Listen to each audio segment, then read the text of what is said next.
Dream 11 cricket धमाका स्वागत है आपका। खेलो दिमाग से, बिल्कुल हमेशा खेलना है दिमाग से। और हम लोग यहां पर तीन दिमाग इसलिए लेकर आते हैं कि और दिमाग यहां पर इकट्ठे हो जाएं, जिससे कि आपको ड्रीम 11 फैंटेसी क्रिकेट टीम बनाने में रोजाना मदद मिले। और आज एक बार फिर आज फैंटेसी क्रिकेट टीम नहीं बनाएंगे, लेकिन फैंटेसी क्रिकेट लीग में कौन कौन से खिलाड़ी हीरो बने, कौन कौन से जीरो बने, और कल एक और मुकाबला होना है जो कि सेमीफाइनल की तरह है, एलिमिनेटर नंबर 2, जहां पर दिल्ली कैपिटल्स बनाम केकेआर का मुकाबला है शारजा में। उस बारे में भी बात करेंगे। और हमारे साथ स्टूडियो में हमेशा की तरह इस वक्त हिंदुस्तान की सबसे तगड़ी जो पैनल है वो पहुंच चुकी है। मनी पाजी, आरपी सिंह और दुबई से मुरली कार्तिक, आप तीनों का स्वागत है। और इससे पहले कि मैं चर्चा की शुरुआत करूं, थोड़े से आंकड़े भी आपको दिखाऊंगा, लेकिन सबसे पहले बात हम शुरू करेंगे आज डीसी और केकेआर के बीच मुकाबले की। और उसके बाद हम जाएंगे कौन इस टीम के ताकत है, कौन इस टीम की कमजोरी है। लेकिन इस मुकाबले को अगर देखा जाए मनी पाजी, कोलकाता नाइट राइडर्स का पलड़ा ये आंकड़ा कह रहा है कि ज्यादा बेहतर है। 54% मैचेस उन्होंने दिल्ली कैपिटल्स के खिलाफ जीते हैं। और हाल में पिछले 2 मैचेस से जो दिल्ली कैपिटल्स दिख रही है थोड़ी बिखरी हुई, थोड़ी सी नर्वस, तो ऐसा लग रहा है कि आंकड़ा बरकरार रहेगा केकेआर का, मेरे को लगता है। आपकी एक्सपर्ट राय। देखिए, आंकड़ों पे मैं जाता नहीं हूँ बेसिकली, क्योंकि जब आप क्रिकेट खेल रहे हैं ना, उस सीजन में आप किस तरह से खेल रहे हैं उसके ऊपर बहुत कुछ निर्भर करता है। और T20 क्रिकेट में तो हमने देखा है कि आपके पिछले 2-3 मैच किस तरह से निकलते हैं, फिर आप किस तरह से होमवर्क करके आते हैं। क्योंकि हमने चेन्नई सुपर किंग्स को भी देखा था, 3 मैचेस हारे थे लगातार, उसके बाद वो क्वालिफायर में खेले और देखिए किस तरह से जीत के फाइनल में पहुंचे। सो अब ये डिपेंड करेगा कि कितना होमवर्क किया है दिल्ली कैपिटल्स की टीम ने, क्या क्या गलतियां की है, बहुत गलतियां की है, उसमें किस तरह से सुधार करते हैं, इसके ऊपर काफ़ी कुछ निर्भर करेगा। लेकिन कोलकाता की टीम मुझे बेटर बैलेंस लग रही है। और एक मेरे मुंह से चीज़ निकली थी जब ये क्वालिफाई किए थे, और इतनी मुश्किल से क्वालिफाई किए थे, नंबर 4 पर आए थे, कि ऐसे कई बार जब आप क्वालिफाई करते हैं ना तो आप ट्रॉफी जीत के चले जाते हैं। सो उसमें मुझे उस हिसाब से देखे तो मुझे लगता है कोलकाता का पलड़ा थोड़ा सा भारी रहने वाला है। बिल्कुल, ये तो है कि जो हम देख रहे थे आंकड़ा जीत प्रतिशत का, इन दोनों कप्तानों के बीच भी बड़ी तगड़ी जंग है। आरपी अगर बात करें, इससे पहले कि मैं दुबई की उड़ान भरूं, एक तरफ ऋषभ पंत दिख रहे हैं युवा 22 साल के, दूसरी तरफ एरन मॉर्गन दिख रहे हैं एक अनुभवी world cup winning captain, England के कैप्टन। ये दोनों कप्तानों के बीच में भी जंग है। और इन दोनों कप्तानों के अगर दिमाग की बात करें, मॉर्गन जो है मुझे लगा है बाजी मारने में थोड़ा सा आगे रहे हैं पिछले, खासकर यूएई लेग में आकर। जब आप इतनी कप्तानी कर चुके होते हैं, पहले अंतर्राष्ट्रीय स्तर पे भी और वर्ल्ड कप चैंपियन टीम के कप्तान, तो बहुत सारी चीज़ें आप सही करते हैं। एक बात जो है कि उनका बल्ला खुद तो बहुत खामोश है, लेकिन कप्तानी के लिहाज से काफ़ी सही जो चेंजेस हैं वो सही है। आप क्या टीम खिलाना, बेसिक्स जो होते हैं क्रिकेट के, कि टॉस जीत कर क्या करना है, क्या प्लेइंग 11 होगा और कैसे उसको रोटेट करना है, बिल्कुल वो सारी चीज़ें मॉर्गन अच्छे से कर रहे हैं। और दूसरी तरफ ऋषभ पंत का सपोर्ट स्टाफ बहुत बड़ा, जिसमें बहुत बड़े बड़े कप्तान हैं, लेकिन खुद का कप्तानी इस पर जितना नहीं। लेकिन इसी वजह से हमने देखा कि कई सारी गलतियां हुई हैं जिसका खामियाजा उठाना पड़ा, नहीं शायद ये फाइनल में पहुंच चुके होते पहले ही। बिल्कुल बिल्कुल। और ड्रीम 11 में कौन कौन से खिलाड़ी क्या क्या कर रहे हैं ये भी हम आपको बताएंगे। लेकिन एक बात तो है कि कहीं ना कहीं मॉर्गन में धोनी की झलक दिख रही है, वो शांत दिमाग दिख रहा है। सीधा दुबई चलते हैं और मुरली कार्तिक के पास चलते हैं। India TV cricket YouTube channel में आपने देखा होगा तीनों एक्सपर्ट्स के साथ हम थे शाम के 6 बजे से लेकर 6:50 तक, और विस्तार से क्रिकेट की बात हो रही थी। अब उस बातचीत को और आगे बढ़ाते हैं। शारजा का मुकाबला, कार्तिक एक आपको रिकॉर्ड दिखाते हैं। और शारजा के जो मुकाबले हैं वो वाकई में बड़े पेचीदा हो गए, अब कॉम्प्लिकेटेड से हो गए। क्या पार स्कोर है, कौन जीतेगा, कितना स्कोर जो है वो जीत के लिए काफी है, कुछ समझ में नहीं आता शारजा में। ये बड़ा मुश्किल है इस मैदान में रणनीति तैयार की जाए, तो किस रणनीति के साथ खेलेंगे। आज जैसे कि रेस्ट डे है, हमारे लिए कोई रेस्ट डे नहीं है, तो हम थोड़ा होमवर्क कर लेते हैं इस मैच के लिए। जी बिल्कुल। जब आप यहाँ दुबई के लिए हवाई जहाज बढ़ते हैं तो मैंने एयर ट्रैफिक कंट्रोल को बोल रखा है कि परमानेंट आपकी लैंडिंग तैयार रखें। और यहाँ पे जो आपने जो बात की, ये कल हम इसके बारे में हमने बात की थी कि लास्ट ईयर जो मैंने आपको एक आंकड़ा बताया था कि पहले 230, 225 वगैरह बन रहे थे, उस वक्त टीम्स पहले बैटिंग कर रही थी और डिफेंड कर पा रही थी, जबकि विकेट्स अच्छे थे, बहुत अच्छे थे।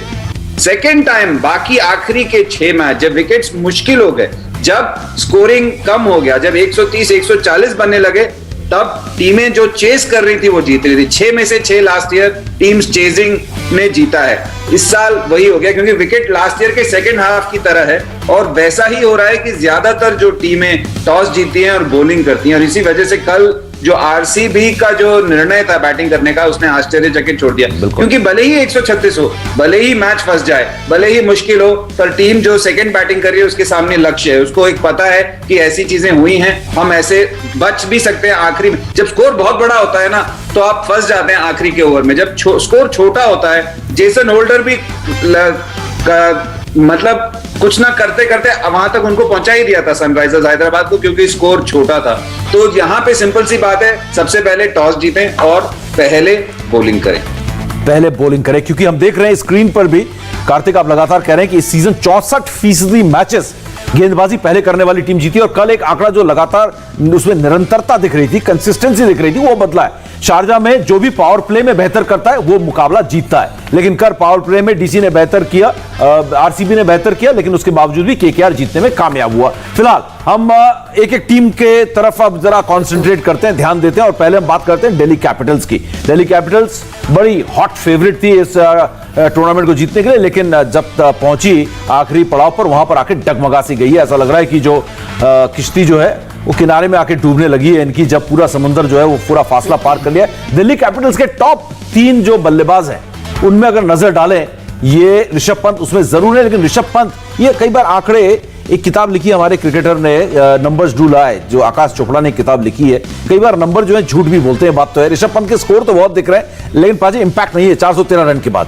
अब देखिए, इंपैक्ट इस तरह से नहीं है, क्योंकि हमें हमारे जहन में वो पिछला ही मैच है जो वो हारे हैं, क्योंकि आखिरी ओवर में जिस तरह से वो बैटिंग कर रहे थे, ऐसा लग रहा था कि उनको समझ नहीं आ रही कि अब करना क्या है। लेकिन बड़ा सिंपल था, जब आपके पास इतने बड़े बड़े शॉट्स आप फ्रंट ऑफ द विकेट में खेल सकते हैं, तो आप फास्ट बॉलर्स को उल्टे सीधे शॉट्स खेलने की कोशिश क्यों कर रहे थे? बिल्कुल। सो वहां पर वो गलती कर जाते हैं, क्योंकि शायद ज्यादा फैंसी होने की कोशिश करते हैं, जिसकी की जरूरत नहीं है। क्योंकि ये क्रिकेट है, आप क्रिकेट से बड़े कभी नहीं हो सकते।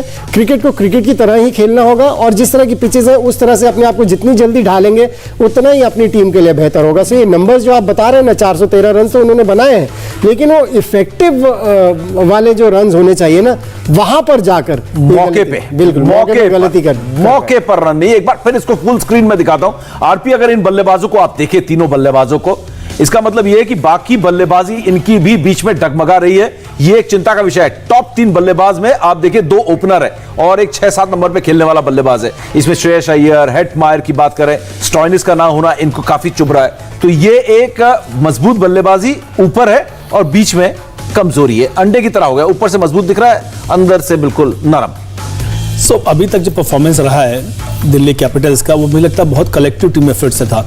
ऐसा कोई आउटस्टैंडिंग परफॉर्मर नहीं था जिसने हमेशा हर मैच में कंसिस्टेंट, जैसे मैक्सवेल बोलते थे कि मैक्सवेल ने बहुत बढ़िया खेला है, या फिर रविंद्र जडेजा का हम बोलते थे, वैसा इनके पास कोई प्लेयर। लेकिन हाँ, सबके कंट्रीब्यूशन थे, किसी के ज्यादा थे, किसी के कम थे। श्रेयस अय्यर की भी आप उनको हटा नहीं सकते।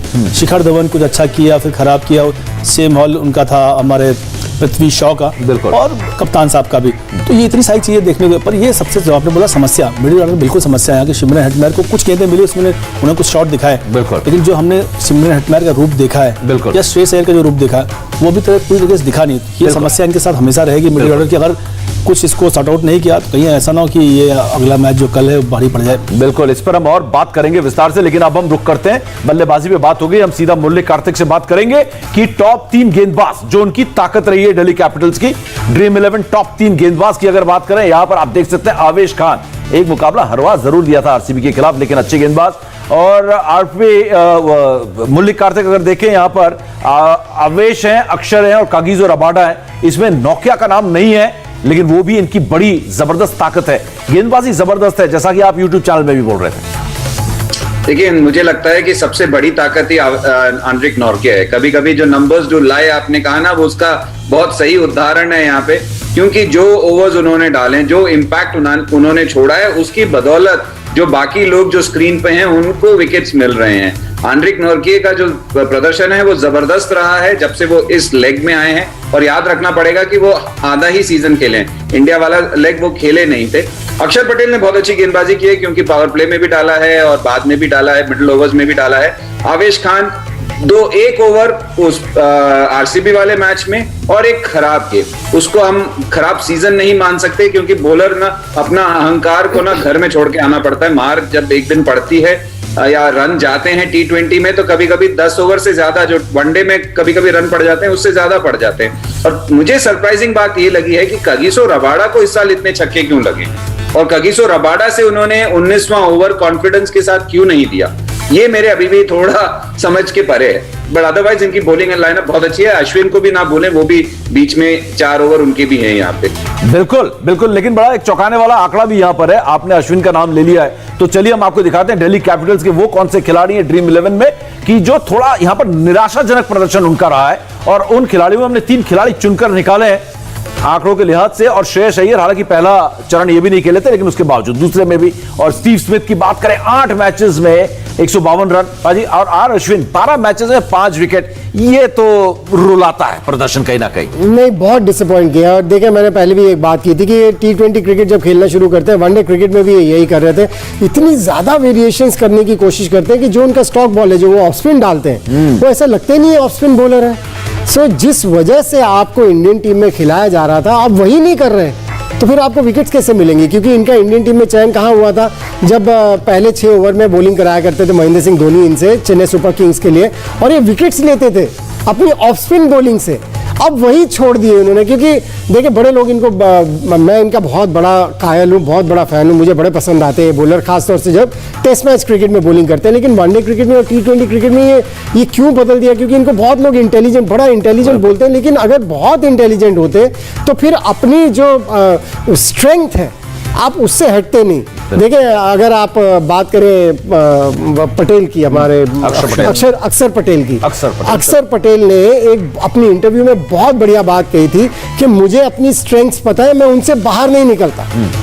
और ये चीज अश्विन ने उसका उल्टा कर दिया, जो उनकी स्ट्रेंथ है वो उससे बाहर निकल गए, जिसकी वजह से इस तरह से हुआ। तो अक्षर पटेल अक्सर वो करते हैं जो उनकी ताकत है, और वही अब अश्विन को भी करनी है कि अक्सर की तरह अक्सर वो अपनी ताकत पर खेले। लेकिन चलिए अब हम चलते हैं दूसरी टीम की तरफ, जो हॉट फेवरेट बनती जा रही है, सबसे बड़ी दावेदार बनती जा रही है। जी हाँ, महेंद्र सिंह धोनी को टक्कर देती हुई नजर आ रही है सही मायनों में। अगर बात करें कल के मुकाबले में, हम तुलना करें तो ये टीम फेवरेट शुरू करेगी कोलकाता नाइट राइडर्स। कॉर्बो लॉर्बो जीतबो रे, और इस टीम ने तो कमाल ही किया है दूसरे चरण में आके। और इनके अगर हम टॉप 3 बल्लेबाजों को देखें, ये वाकई में टॉप 3 है। यहाँ पे मैंने कहा था नंबर्स धूल आए, लेकिन यहाँ पे नंबर्स गलत नहीं बोल रहे हैं, ये वाकई में इंपैक्ट किया है इन्होंने, त्रिपाठी और शुभमन गिल और नीतीश राणा ने। आरपी, इनका इंपैक्ट काफी था केकेआर की परफॉर्मेंस में, बहुत बढ़िया बल्लेबाजी की। मैं त्रिपाठी की खासतौर से तारीफ करना चाहूंगा कि त्रिपाठी को जब भी मौका मिला, जिस नंबर पे पहले कई बार उनको नीचे खिलाया गया, फिर उसका नंबर 3 भेजा गया, शायद बीच में नंबर 4 भी हो गए, हर पर उनका जो खेलने का तरीका उसमें कोई बदलाव आया नहीं, उसी तरीके से खेलते। शुभमन गिल से थोड़ा मैं निराश था शुरू में, लेकिन बाद के अंत में जब आते आते शुभमन गिल का भी बैट थोड़ा सा सही से चलने लगा, स्विंग बेटर हो गया और रन निकलने लगे यहाँ पर। नीतीश राणा, अब ये खिलाड़ी पूरे लय में आया नहीं, जिस हिसाब से इसकी बल्लेबाजी रहती है केकेआर के लिए। ये तीनों खिलाड़ी बहुत हमें अहम है केकेआर के लिए, इनका परफॉर्मेंस करने से ही केकेआर यहाँ तक पहुंची। एक बार लग रहा था शायद केकेआर टॉप 4 में बन ना पाए, लेकिन कहीं ना कहीं उन्होंने मैनेज किया। बिल्कुल, इसमें वेंकटेश अय्यर का भी नाम, लेकिन टॉप परफॉर्मेंस में वेंकटेश अय्यर लिया जाना चाहिए, क्योंकि उन्होंने बड़ा इंप्रेस किया और कंट्रीब्यूट किया। बिल्कुल, और पाजी इससे पता चलता है कि इस टीम में कितनी गहराई है अब। और इसमें हम शाकिबुल हसन जैसे खिलाड़ी को भी देख सकते हैं, जो आके इतना अच्छा कंट्रीब्यूट करते हैं और कितना कूल और काम, एकदम संयम के साथ खेलते हैं, चाहे परिस्थिति कैसी भी हो, अनुभव की वजह से। चलिए फिलहाल हम केकेआर की अगर बात करें तो कोलकाता नाइट राइडर्स की टीम ऑफ कोर्स बड़ी मजबूत लग रही है। और इनके अगर हम देखें निराशाजनक जो प्रदर्शन जिन खिलाड़ियों ने किए हैं, वो भी जो है ड्रीम 11 में इनके प्रदर्शन थोड़े से निराश करने लायक है। लेकिन ये बड़े खतरनाक खिलाड़ी हैं। हालांकि शाकिब को ज्यादा मौका नहीं मिला, 6 में 26 इंपैक्ट रन है, वो 26 भी। और दिनेश कार्तिक की बात करें, दिनेश कार्तिक मुझे लगता है सबसे ज्यादा निराश इन तीनों में दिनेश कार्तिक ने किया, क्योंकि जितना उम्मीद इनसे हम कर रहे थे, उम्मीद के मुताबिक प्रदर्शन नहीं किया भाजी इन्होंने। ये बेसिकली ऐसे खिलाड़ी हैं, इनको ऊपर ही खिलाए तो बेहतर होगा, क्योंकि इनको ज्यादा बॉल्स मिलेंगी तो मुझे लगता है इनका प्रदर्शन बेहतर हो सकता था। और आपको दिखाते हैं इस सीजन का सबसे बड़ा ड्रीम 11 गेम चेंजर। और सबसे बड़ा ड्रीम 11 गेम चेंजर हमारे साथ जब आरपी सिंह हो तो उससे बढ़िया और कोई नहीं हो सकते जो इस बारे में बात करें। हर्षल पटेल 32 विकेट, रिकॉर्ड बराबरी की सबसे ज्यादा विकेट लेने वाला हिंदुस्तानी गेंदबाज आईपीएल के इतिहास में। क्या कहेंगे हर्षल पटेल के इस परफॉर्मेंस पे इस सीजन? सही मायने में dream 11 game changer Harshal Patel, जैसे इन्होंने गेंदबाजी की। अगर आरसीबी की बात करो तो 2 ही प्लेयर, मैक्सवेल और गेंदबाजी में इसने बहुत कमाल की गेंदबाजी किया। स्लो डिलीवरी जो थी उनको पिक नहीं कर पाया और समय समय पर अपनी टीम को विकेट निकाल के, चाहे वो पावर प्ले हो या फिर वन चेंज, बिल्कुल, ये एक ऐसा ड्रीम 11 गेम चेंजर है जिसका रिकॉर्ड अब टूट नहीं पाएगा और पर्पल कैप वाकई में हर्षल पर्पल पटेल कहलाएंगे वो। फिलहाल हमारे पास वक्त इतना ही है। मुरली आपका बहुत बहुत शुक्रिया और मनीपा जी आपका भी और आरपी आपका भी बहुत बहुत शुक्रिया। हमारे इस ड्रीम 11 क्रिकेट धमाका खेलो दिमाग से में इतना ही। लेकिन आज G20 की अहम मीटिंग में प्रधानमंत्री मोदी ने क्या बड़ी बात कही, 5 मिनट के ब्रेक के बाद आपको दिखाएंगे। देखते रहिए इंडिया टीवी।